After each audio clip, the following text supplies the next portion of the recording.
Wallahi malama sabon ɗalibi. Malama wallahi yau na fara zuwa. Malama. Ni? Wallahi malama ban da aure. What is your name? Na ce ban da aure malama. What is your name? Malama ni wallahi ni dai tun da na tafi ba ma wanda na haɗu da shi wallahi. Ko mutum ɗaya ban haɗu da shi. I say what is your name? Malama ni bai wani yau da zo malama wallahi yau da ban taɓa zuwa ba yau. Yanzu wani ɗaliban ne aji na Allah shi ya yi. Yau gado mutum ne na. Wallahi Allah ya kai ni ka gani dai. Ashe na dai Gashi ya ga mata.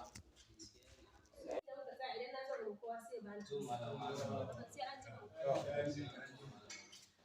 Mutume na kaje da na kula malama yau.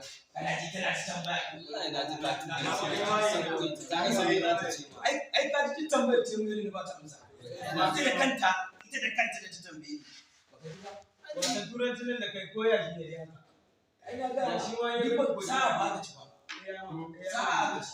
Wallahi tallahi da amsa da zan ba ta ita ma ka yawa. Ina sani wallahi kai karatu ne kafin ka zo. Lokacin da muka yi karatu ma irin wannan karatun kake yi.